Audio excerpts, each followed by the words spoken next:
મંડે motivation એક નાનકડા પ્રસંગ સાથે. એકવાર બધા વાદળોએ ભેગા થઈને હડતાલ કરી દીધી કે આપણે 10 વર્ષ સુધી નહીં વરસીએ.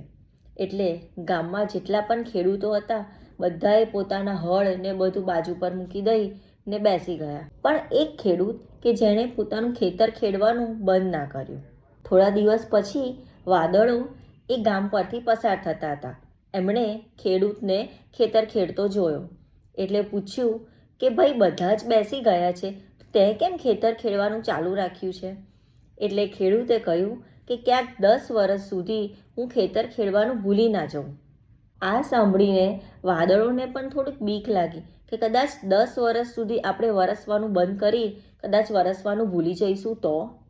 આવું વિચારીને એમણે પણ વરસવાનું ચાલુ કરી દીધું.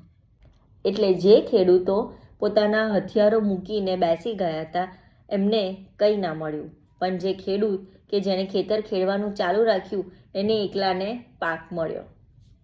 બીજા બધા ખેડૂતો હાથ મસળતા રહી ગયા, જ્યારે ખેડૂત કે જેણે મહેનત કરી એને એનું ફળ મળ્યું. આમ પરિસ્થિતિઓ ભલે વિપરીત હોય પણ આપણે મહેનત કરવાનું છોડવું ના જોઈએ. મહેનત કરેલું ક્યાંય જતું નથી, ક્યારેક ને ક્યારેક તો એનું સારું ફળ મળે જ છે. જો પાनी से नहाते हैं वो लिबास बदल सकते हैं, पर जो पसीने से नहाते हैं वो इतिहास बदल सकते हैं.